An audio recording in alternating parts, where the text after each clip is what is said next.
ख्वाब में मुझे एक इंसान बहुत तन्हा नजर आ रहा है, मेरी ही तरह। देखिए एक कोने में बैठा हुआ है। तो आज मैं सोचता हूँ उसका जोड़ीदार हम इनको वेट कर दें। अजय जी आइए। तो आप दोनों के लिए बहुत सारी दुआएं, जहाँ बुद्ध वहाँ काम शुद्ध।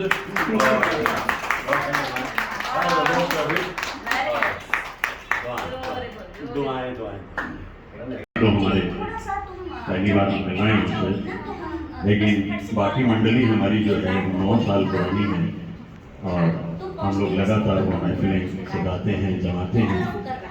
ये भी त्योहार है कि एक हफ्ते में मेरे लिए तो इसी शहर में ये 4th महफिल है, 7 दिन में। तो मुझे बड़ी खुशी है। एक हफ्ता 4 तो ये सिलसिला ये है कि जैसा मैं अक्सर ही कहता रहता हूँ, बहुत ज़रूरत है, बहुत ज़रूरत इसलिए है, इतनी एक एक्टिव सी ज़िंदगी हम लोग जीते हैं, 30, 35, 40 साल काम करते हैं। मैंने भी 40 साल कॉलेज पढ़ाया, 10 साल से रिटायर्ड हूँ। तो ये जो सेकंड इनिंग मुझे मिली है, ये मेरी मर्जी के मुताबिक है। इसका एक तरीका हमने ये निकाला कि मैं अपने साथियों से बता दिया करता हूँ कि 2023 जो है, इसकी अहमियत यह है कि इसमें 3 बहुत कमाल के इंसानों की शताब्दी है। पिछले साल हमारे शैलेंद्र जी, मुकेश साहब से और हमने सेलिब्रेट किया, हमने मनाया, जम के मनाया। और मैंने पहले बता दिया सबको कि ये जो जनवरी शुरू हुई और ये 2024 जो शुरू हुआ, इस बार प्लीज, तो इस बार जो है क्या है कि फिर वही सिलसिला आगे बढ़ेगा। आगे सिलसिला बढ़ेगा इस सेंस में, जो 24 फरवरी है वो शहंशाह तलत महमूद साहब की सेंटिनरी है, ठीक है। उसके बाद में 25 जून जो है वो हमारे मदन मोहन जी की, देखिए अब तक आप लोग जानते हैं, आपका होमवर्क बहुत अच्छा है, आपने बहुत अच्छे ढंग से तैयारी की है। और इसके अलावा फिर हम आएंगे घूमते फिरते 14 दिसंबर पे राज कपूर साहब की शताब्दी है, और फिर आते हैं मोहम्मद रफी साहब 24 दिसंबर। तो 4 हमारे सामने ऐसी हैं, और ये टीम इतनी कमाल की है कि ये कोई ना कोई रास्ता निकाल लेती है। हमने सोचा आइए सबसे पहले शुरू करें मोहम्मद रफी साहब से। तो मेरा जो रोल रहता है वो एक कनेक्ट करने का रोल होता है। कनेक्ट से मतलब मैं थोड़ा सा उन कलाकारों के बारे में बता दिया करता हूँ, उनकी ज़िंदगी का ज़्यादातर हिस्सा तो मिस्टर गूगल बता देते हैं। जैसा उस दिन भी कह रहा था, प्रोफेसर गूगल जो है, इनका काम अब काफ़ी कम हो गया है क्योंकि गूगल काफ़ी कुछ संभाल लेता है। लेकिन फिर भी ये लोग इतने बड़े थे कि बिहाइंड द सीन जो उनकी ज़िंदगी के हिस्से हैं, हमें कुछ उनका ध्यान रखना पड़ता है, वही हम करते हैं। मैं कुछ बातें आपको मोहम्मद रफी साहब के बारे में बताता हूँ। मैं पहले आपको बता दूं कि 5 साल की उम्र में पहली बार मैंने गाना शुरू कर दिया था और मुझे रिटायर हुए 10 साल हो गए। तो आप कैलकुलेट कर सकते हैं कि मैं किस उम्र के पड़ाव पे हूँ। तो मैं 5 साल की उम्र से मुकेश साहब को गाता था, बहुत गाता था मैं उनको। लेकिन फिर एक दिन मैंने एक बड़ी सुरीली सी आवाज़ सुनी। वो जो सुरीली आवाज़ है वो मेरे लिए पहली बार थी, और मैं 4-5 साल का होऊंगा, 6 साल का होऊंगा, और वो गाना था, वो दूर के मुसाफिर हमको भी साथ ले ले, हमको भी साथ ले, हम रह गए अकेले। ये मैंने पहली बार सुना। उसके बाद मैंने कहा मैं मुकेश साहब में इतनी दिलचस्पी लेता हूँ तो रफी साहब भी कम तो नहीं, और गाता रहा। कॉलेज के अंदर भी बड़े इत्मीनान से गाता रहा, आवाज़ अच्छी थी, बेस्ट सिंगर के अवार्ड भी मिलते रहे, शोहरत भी मिलती थी, टीआरपी भी बढ़ती थी। और उसके बाद मैं कॉलेज में पहले लेक्चरर हुआ, फिर आगे बढ़ते बढ़ते HOD रिटायर हुआ। लेकिन रफ़ी साहब की खास बात यह है कि वो कलाकार इस किस्म के हैं कि जो मेरे साथी मैथमेटिक्स केमिस्ट्री पढ़ रहे होते थे तो मैं फिल्मी हिंदी मैगजीन्स पढ़ रहा होता था। पढ़ाई लिखाई से मेरा कोई विशेष वास्ता नहीं, जिंदगी कोलंबस है और मैं हो गया प्रोफेसर। सोचिए जिंदगी में ऐसा भी होता है। तो मेरे साथी संगी जब इतनी मेहनत करते होते थे, मैं फेल नहीं हुआ जिंदगी में कभी, ये तो तय है। तो मैं ये सोचता था युग छाया, हम दौरी जानते हैं कि ये युग छाया, रंगभूमि, सुषमा, जब थोड़ी थोड़ी अंग्रेजी आने लगी तो फिल्म फेयर, पिक्चर पोस्ट, ये सब हम माधुरी। तो अब हम क्या करते हैं कि मैं रफ़ी साहब को किस रूप में याद करता हूँ। मैं आपको कुछ बातें उनकी ज़िंदगी के बारे में बता देता हूँ। उन मैगजीन में लिखा होता था मोहम्मद रफ़ी दुनिया में आए 24 दिसंबर 1924 को, और उसके नीचे लिखा होता था जन्म स्थान है कोटला सुल्तान सिंह। तो कोटला सुल्तान सिंह अमृतसर के पास है। अभी कुछ बरस पहले मैंने ठान लिया कि मैं उस पुण्य धरती पे जाऊंगा, और मैं वहां गया, कोटला सुल्तान सिंह। कोटला सुल्तान सिंह, मैं सोचता हूँ 1924 के बाद 5 साल 10 साल तक कितना छोटा सा गांव होगा, क्योंकि वो तो अभी भी बहुत छोटा सा गांव है। तो क्या हुआ कि रफी साहब के गाने को गाता हुआ, गुनगुनाता हुआ मैं चल गया। मुबारक जहां तुझको तेरा, उठाया फकीरों ने डेरा, मिलेगा कहां अब ठिकाना, अल्लाह जाने अल्लाह जाने अल्लाह जाने मौला जान। मुझे खुशी इतनी हुई जैसे मैं उस गांव पे पहुंचा, सामने बोर्ड लिखा हुआ था, टीन का बोर्ड हरे रंग के ऊपर लिखा था कोटला सुल्तान सिंह। यहाँ से मेरी तीर्थ यात्रा शुरू हुई।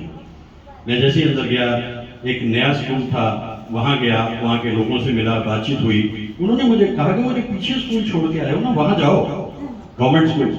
मैं वहां गया, और वहां जाकर जो प्रिंसिपल थे वो इतने अच्छे निकले, और उन्हें खुशी हुई कि मैं भी उनकी बिरादरी का था, मैं भी टीचर था।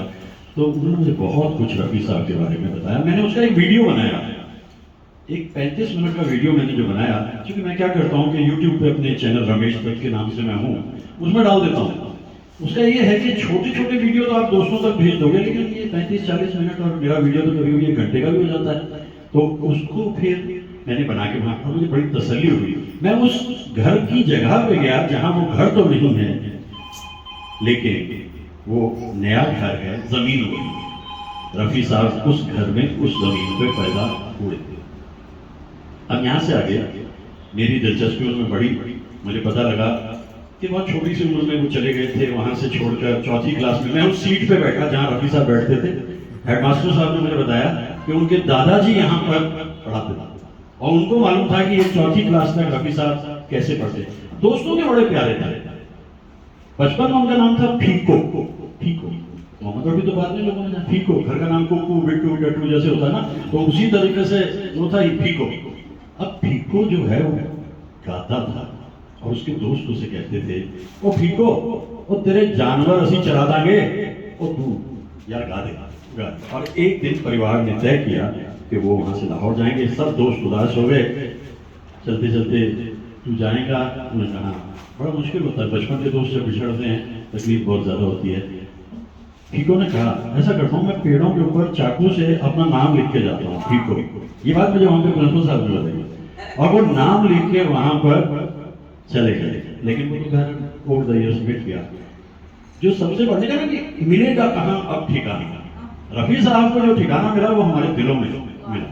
वरना तो आज भी बेंगलोर में इतने सारे शनासा इस बात के लिए आ जाएं कि भाई हम मोहम्मद रफी साहब को याद कर रहे हैं। और जैसा मैंने कहा कि मैं तो तैयार ही रहता हूँ कि आप आइए तो सही, उस दौर को रिवाइंड करें।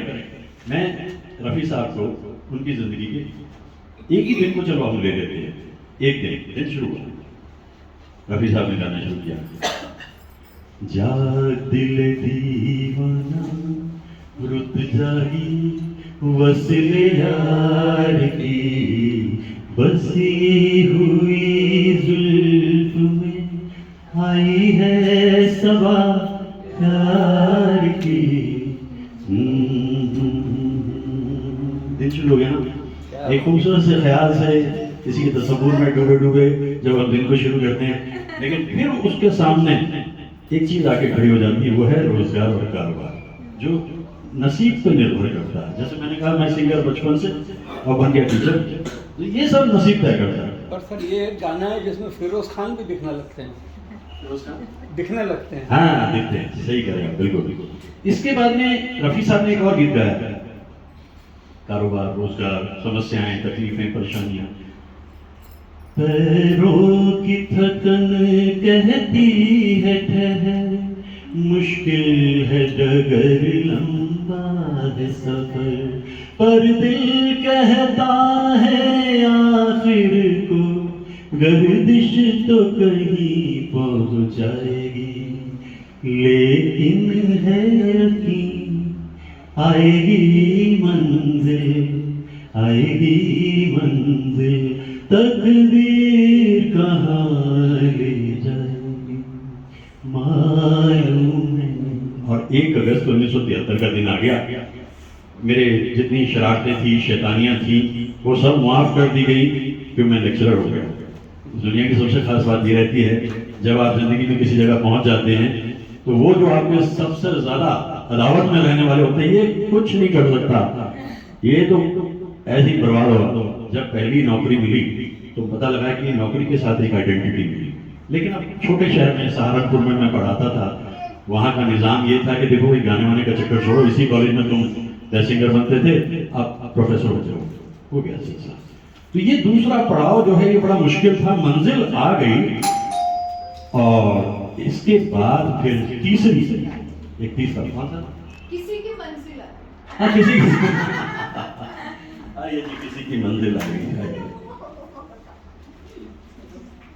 स्वागत स्वागत। तो इसमें सिलसिला ये रहा कि रफी साहब के ये जो गीत हैं ये हमें एक बड़ी मोटिवेशन बढ़ते थे। पैरों की थकन कहती है ठहर, मुश्किल है डगर लंबा है सफर, शैलेंद्र जी के अल्फाज। लेकिन फिर ये होता है कि जब ये दौर बीतता तो फिर शाम आती है, और शाम होते ही जरा सी आहट होती है तो दिल सोचता है कि वो तो नहीं है। लेकिन फिर क्या है, ये वो तो नहीं, तो इसके बाद में क्या है, यहाँ फिर हम रफी साहब के गीत को याद करते हैं। शाम होते ही अभी तक तो होठों पे था तबस्सुम का एक सिलसिला, बहुत शादमां थे हम उनको भुला कर, अचानक ये क्या हो गया कि चेहरे पे रंगे मलाल आ गया, वही जिंदगी का सवाल आ गया, कोई शाम। ये तीसरा पड़ाव है। दिन की शुरुआत हुई जाग दिले दीवाना से, दोपहर होते होते तकदीर कहाँ ले जाएगी, और फिर रफी साहब ने गा दिया। अब आ गई रात।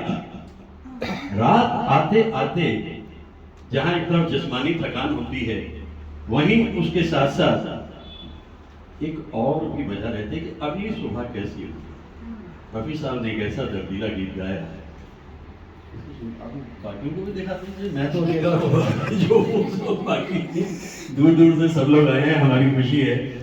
तो रात को फिर एक शैलेंद्र जी का गीत उन्होंने गाया, माना आज की रात लंबी, माना दिन था भारी, पर जग बदला बदलेगी एक दिन तकदीर हमारी, उस दिन के ख्वाब सजाओ मैं गाऊं तुम सो जाओ, सुनकर सपनों में खो जाओ। ये पूरा दिन रफी साहब के गाने गाते गाते बीत गया। ये पहला हिस्सा है रफी साहब की जिंदगी का जो मैं आपको बता रहा हूँ।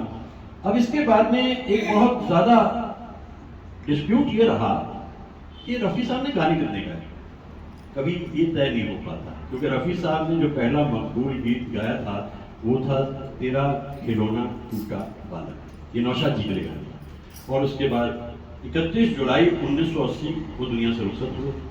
तो मैंने जो एक रिसर्चर से डिटेल जानी तो मुझे मालूम हुआ 5063 गाने रफी साहब ने अपनी जिंदगी 5063। और मैं ये भी महसूस कर रहा था क्योंकि अब मैं टीचर तो हूँ नहीं, अब मैं रिटायर्ड हूँ, पढ़ाता था कॉलेज में, वो बहुत पीछे रह गई। रिसर्च भी करवाई थी, हम लोगों को डिग्री अवार्ड और उनका नाम तो दिया था, काम तो उनका था, नाम मेरा था, वो अलग बात। तो अब मैं ये सोच रहा था कि आफ्टर ऑल कौन सा कलाकार है जिसके लिए रफी साहब ने सबसे ज्यादा गीत गाए। और जिससे पूछो अरे दिलीप साहब से ज़्यादा कौन हो सकता है, मैंने डिटेल मालूम की तो मुझे मालूम हुआ 190 गाने उन्होंने उस कलाकार के लिए गाए हैं जो ये कहता था कि मैं तो कुछ नहीं था। उसकी 13 फिल्में हैं जी, मनोज कुमार। कोई बात नहीं, गैस करने में क्या बुराई है। तो वो जो बंदा कहता मेरी तो पहली 13 फिल्में पूरी तरह पिटी, और जब उसके बाद 1957 में रफी साहब ने उसके लिए गाना गाया जवानी आई मस्त मस्त जिंदगी, तो दुनिया भी कहने लगे तुम सा नहीं देखा। अब एक जगह उन्होंने एक्नॉलेज किया शम्मी कपूर ने, देखो भाई मेरी जिंदगी की सच्ची कहानी ये है कि अगर रफी साहब ना होते और अगर कश्मीर ना होता तो मुझे ये काम नहीं होता। और शम्मी कपूर को आप अच्छे तरीके जानते हैं, सबसे ज्यादा गीत 190 उनके लिए गाए। सस्पेंस जो खुला वो यहाँ आकर के खुला कि नंबर 2 पे कौन है, नंबर 2 पे हैं जॉनी वॉकर। 155 गाने उन्होंने जॉनी वॉकर के लिए गाए।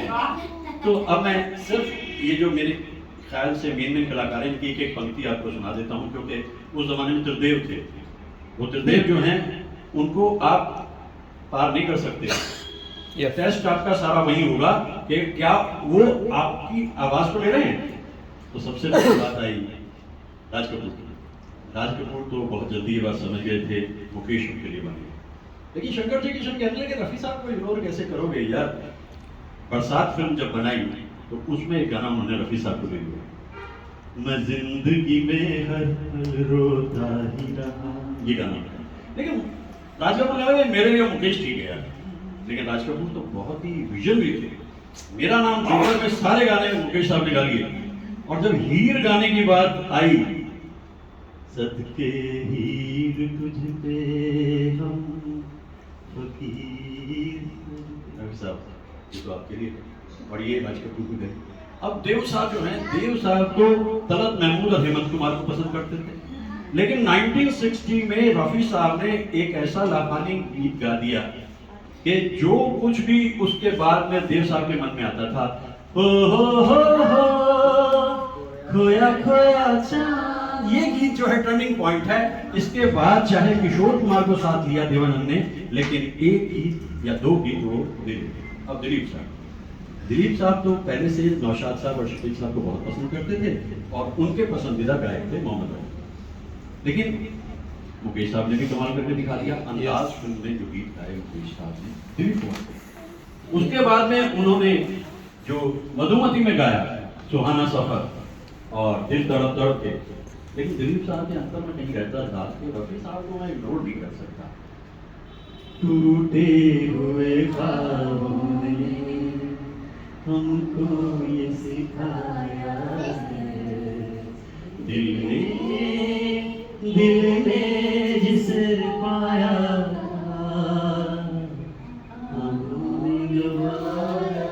अब ये तीनों कलाकार, और इसके बाद में कोई कलाकार ऐसा नहीं है जिसके लिए रफी साहब ने गीत गाया। सभी जो संगीतकार थे वो उन्हें बेहद पसंद करते थे। छोटी सी एक बात मैं आपको और बताता चलूं, रफी साहब सज्जन इंसान बहुत थे। जो उनका मैनेजमेंट है, सेक्रेटरी है, वो उनके साले साहब थे जहीर साहब। हर काम वो संभालते थे, इन्हें कुछ लेना देना नहीं, ये अपना गाया और चल दिया। लेट टंडन जी एक ऐसे डायरेक्टर जो मेरे बहुत करीब आ गए थे, उन्होंने 21 फिल्म्स बनाई हैं, और एक दिन मैं उनके पास में पूछा मुझे बताइए कि रफी साहब का मैजिक क्या है, क्या जादू है उनका, एक साहब मुझे बताइए। मेरे मित्र हो गए थे, कमल जी मेरे दोस्त के जरिए हम लोग मिलते थे लोनावला में, उनके अशियान बेगम और दादाजी थे। तो वहाँ उन्होंने मुझे कहा मैजिक जानना चाहता है, वो हम पंजाबी में बात करते हैं, हाँ जी बताओ। अरे यार वो एक गाना, मेरी पहली फिल्म थी प्रोफेसर, उसमें गाना बन के तैयार हो गया, आवाज दे के हमें तुम बुलाओ, ये गाना बन के तैयार हो गया। अब शम्मी कपूर बड़ा खुश, शम्मी कह रहा वाह वाह मजा आ गया। लेकिन जब रिकॉर्डिंग होने की बात आई, रिहर्सल बात आई, पहला जो मुखड़ा है वो लता जी, अब तैयार हो रहा है शम्मी कपूर, पहला अंतरा भी लता जी। शम्मी कपूर का मूड ऑफ हो गया, उसने लेख जी से कहा लेख जी मैं क्या कर रहा हूँ इस गाने के अंदर, अगर ये सिलसिला है लता जी ने गाना है तो मुझे क्या कर रहे हो। उसने कहा देखो मेरी एक बात कौन से सुन लो। लेख जी ने कहा, लेख जी बड़े स्ट्रिक्ट डायरेक्टर थे, एक बात सुन लो, ये जो मैं काम कर रहा हूँ ना, तुम आओगे दूसरे अंतरे में। और जब उस फिल्म का प्रीमियर हुआ तो पहली पंक्ति में देवानंद, महमूद, आर.डी. बर्मन, फिल्म इंडस्ट्री के बड़े बड़े लोग बैठे हैं और गाना स्क्रीन पे चल रहा है, मुखड़ा हो गया, अंतरा हो गया, और उसके बाद मैं सांसों के हर तार में छुप रहा, ये जो गाया ना रफी साहब ने, स्टैंडिंग ओवेशन, स्टैंडिंग ओवेशन।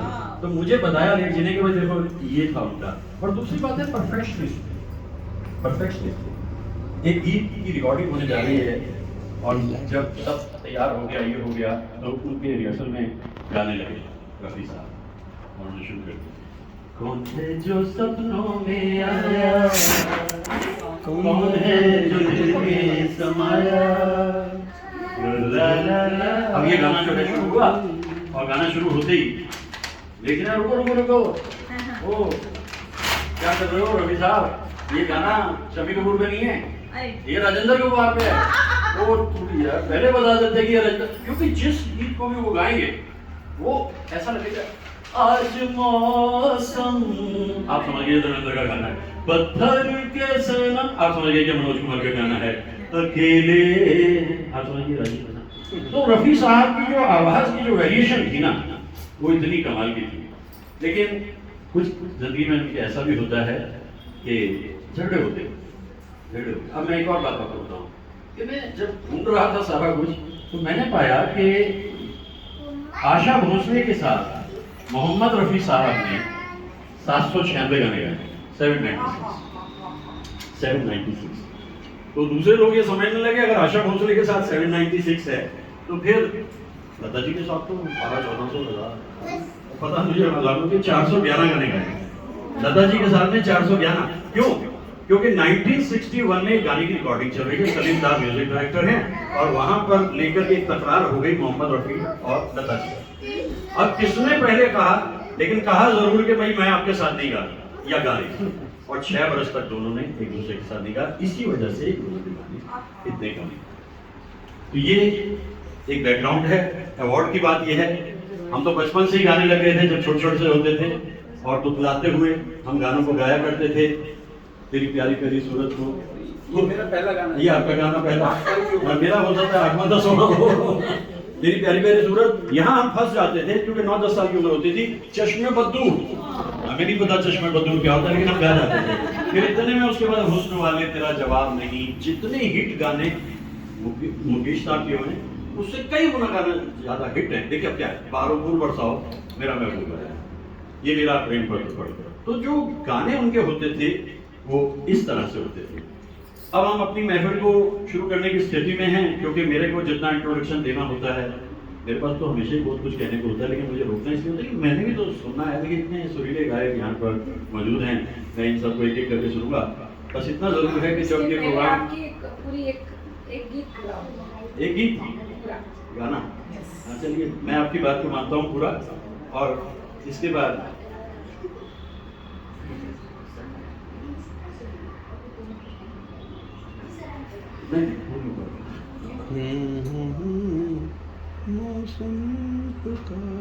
मैं आपके सामने जो गीत गाऊंगा, क्योंकि इंदू जी ने सिफारिश की है कि एक गाना पूरा होना चाहिए। मेरे जो कुछ स्टूडेंट्स हैं पुराने, टुकड़े छू के आगे निकल जाते हो, मैंने कहा पूरा गाना गाऊंगा तो रात हो जाएगी। तो मैं इतना कर देता हूँ। ये गीत मुझे जिंदगी का फलसफा लगता है और मैं इसको पूरा करने की कोशिश करता हूँ। 2000 का बरस शुरू हुआ और 2000 का बरस शुरू होते ही एक मैगजीन ने कहा कि 1931 में 14 मार्च को आवाज आ गई थी। 21 अप्रैल और 1913 को जो पहली फिल्म रिलीज हुई राजा हरिश्चंद्र वो खामोश थी। लेकिन ये जो दूसरी बात है, 1931 में आवाज आ गई, अब गाने बनने शुरू हो गए। और 2000 में एक मैगजीन ने कहा कि भाई हम ऐसा करते हैं, आज तक का सर्वश्रेष्ठ गीत कौन सा है, और उसके लिए 30 लोगों की जूरी बनाई गई, 30 उसमें गुलजार साहब से शुरू करके सोनू निगम तक 30 लोग मौजूद हैं। और जब बाद में रिजल्ट आया तो वो गीत नंबर 1 था। हाँ, मैं बोल रहा हूँ उसी तरफ जा रहा हूँ। मैं थोड़ा सा मुझे डिस्टर्ब हुआ हूँ क्योंकि मेन चीज़ क्या है कि सीक्वेंसिंग ये जो माइंड है ना ये कंप्यूटर नहीं है। ये अगर टूट गया ना बीच में तो मैंने फिर महेंद्र को भूल के गाने शुरू कर दिया। अच्छा, वो जो यूनानिमसली निकल के आया रिजल्ट, सब लोग ताजुब करे यार, देखो यूनानिमस है क्या, उतना ही उपकार समझो जितना साथ निभाए, जन्म मरण का मेल है सपना, ये सपना किस रात में कोई न संग मरे, मरे तुकारे नहीं इस जीवन की चढ़ती ढलती धूप को किसने बांधा, रंग पे किसने पहरे डाले, रूप को किसने बांधा, काहे ये जतन करे मन रे। अब ये गीत जो है अब तक का बेस्ट माना गया यूनानिमसली, और साहिर साहब के अल्फाज, रोशनी की धुन, मोहम्मद रफ़ी साहब की आवाज़, और हमें खुशी है कि हम उस दौर में मौजूद थे जब कमाल के गीत गा रहे थे। मैं अब अपनी महफिल को इस तरफ मोड़ता हूँ, लेकिन अगर वक्त मिला तो मोहम्मद रफ़ी साहब की ज़िंदगी का जो सबसे रोमांटिक गीत है, सबसे रोमांटिक, मैं उसे गाने की कोशिश करूँगा, लेकिन अब मैं चाहता हूँ कि विजय हम यहाँ से शुरू कर सकते हैं। आराधना मेरी तुम्हारे रूप की, आराधना तुम साथ हो तो तोड़ दूं, तुम साथ हो तो तोड़ दूं, सारे नियम संसार के तुम सामने बची रहो, मैं गीत गाऊं प्यार के।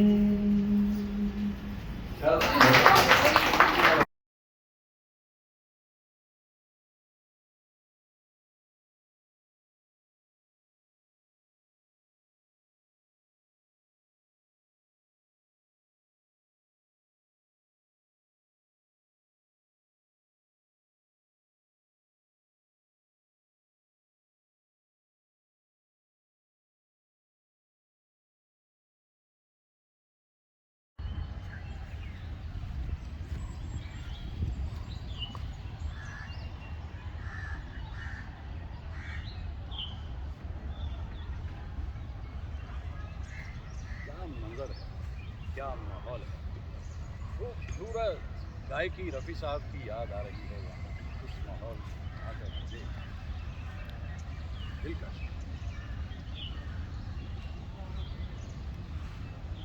जाने बहार हुस्न तेरा बेमिसाल है, वल्हा कमाल है, अरे वल्हा कमाल है।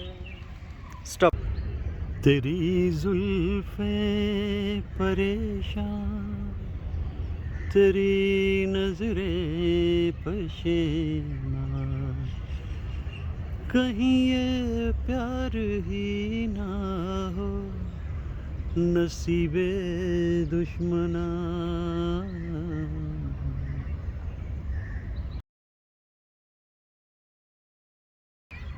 जिंदगी को तमन्ना थी हमराज की, साज़े दिल को ज़रूरत थी आवाज़ की, तुमने जब मुस्कुरा कर पुकारा मुझे, जिंदगी को नया एक नज़ारा मिला जिंदगी के सफ़र में।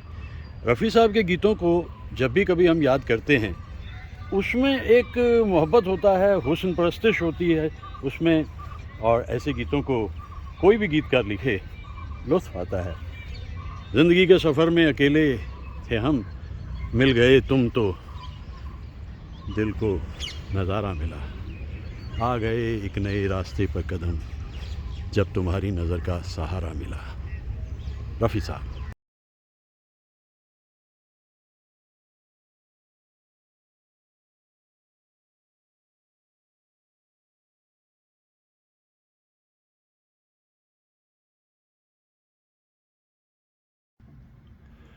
मुझे मालूम हुआ कि वहाँ एक स्कूल में पढ़ते थे जब बहुत छोटे थे मोहम्मद रफ़ी साहब, और वो था राजकीय स्कूल, ये वाला स्कूल। तो इस स्कूल में मैं पहुँचा तो मैंने देखा छोटे छोटे नन्हे नन्हे बच्चे थे वहाँ पर।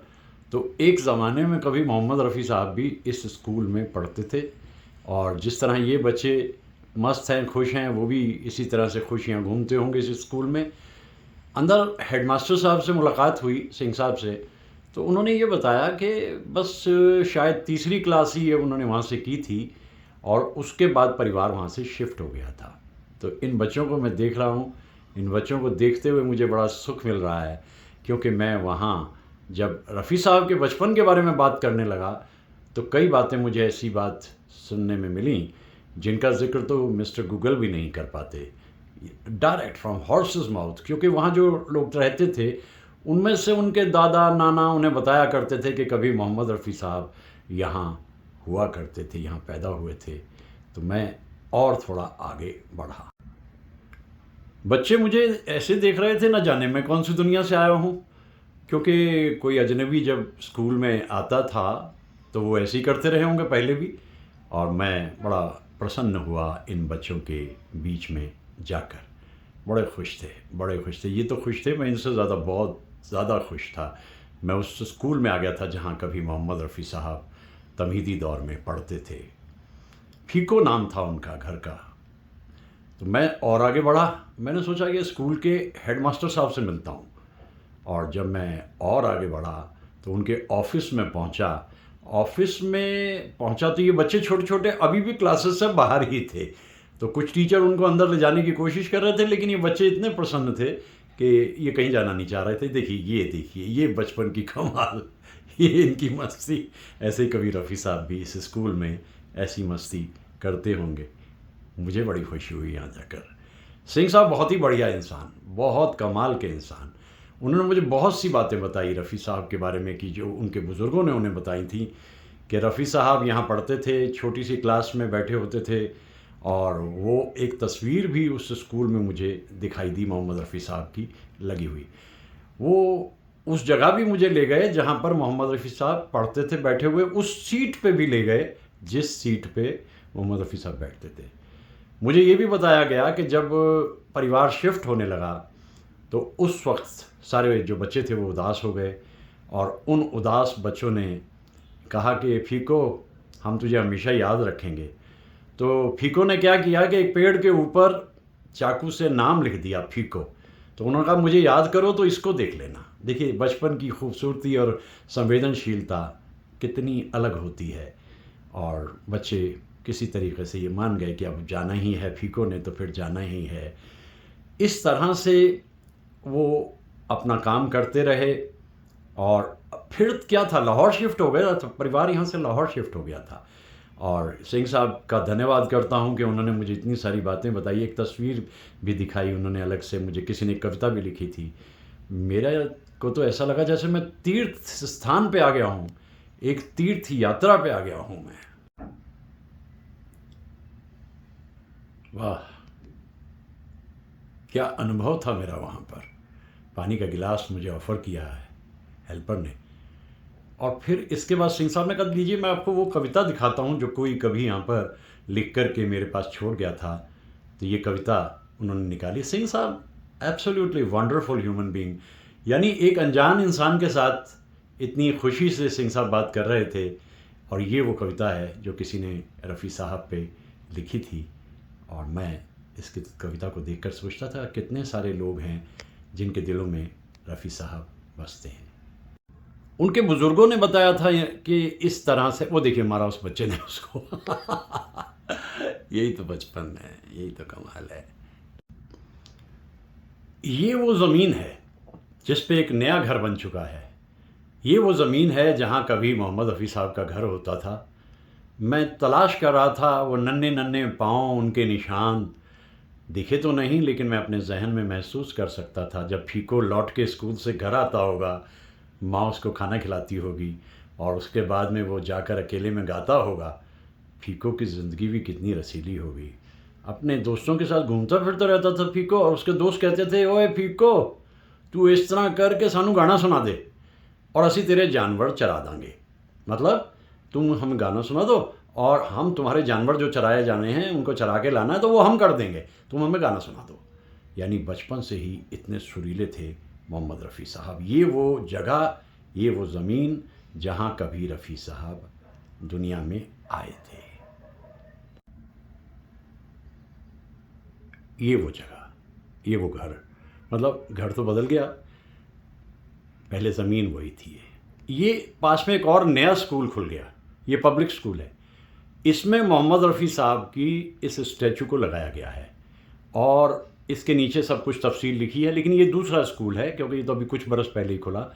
और इस स्कूल ने भी अपने आंगन में, अपने प्रेमाइसेस में मोहम्मद रफ़ी साहब की बुत को लगाया।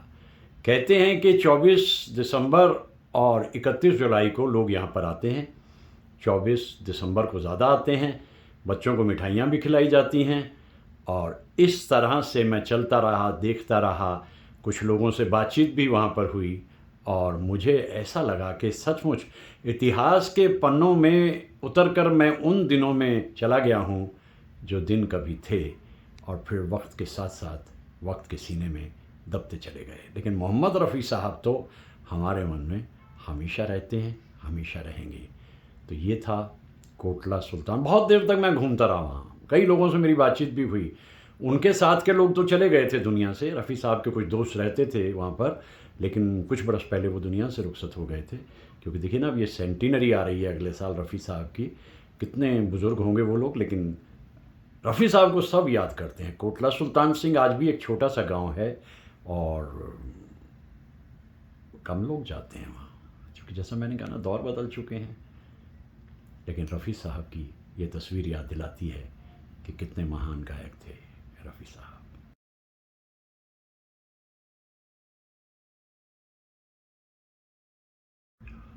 स्कूल के बुज़ुर्ग हेल्पर बलबीर सिंह जी ने बताया कि उनके बुज़ुर्ग बताया करते थे कि रफ़ी साहब की ज़िंदगी कैसी थी, क्या थी। रफ़ी साहब तो खुद ही कहा करते थे कि कोटला सुल्तान सिंह में एक फ़कीर जाता होता था और रफ़ी साहब उसके पीछे पीछे चल देते थे। बहुत दिन तक तो ये पता नहीं लगा कि वो गाता क्या था, लेकिन मैं थोड़ा सा और आगे बढ़ा, रिसर्च की, ढूंढा, शोध किया तो पता लगा कि वो गाता हुआ जाता था फ़कीर, खेडन दे दिन चार निमाए, खेडन दे दिन चार। छोटा सा बच्चा पीछे पीछे चलते हुए और इस गीत को सुनते हुए और अपने आप गाते हुए, मैं सोचता हूँ वो दिन क्या रहे होंगे, क्या दिन रहे होंगे। और उस फ़कीर की दुआएं भी ज़ाहिर है रफ़ी साहब को मिली होंगी, तभी इतना नाम रफ़ी साहब ने अपनी ज़िंदगी में किया।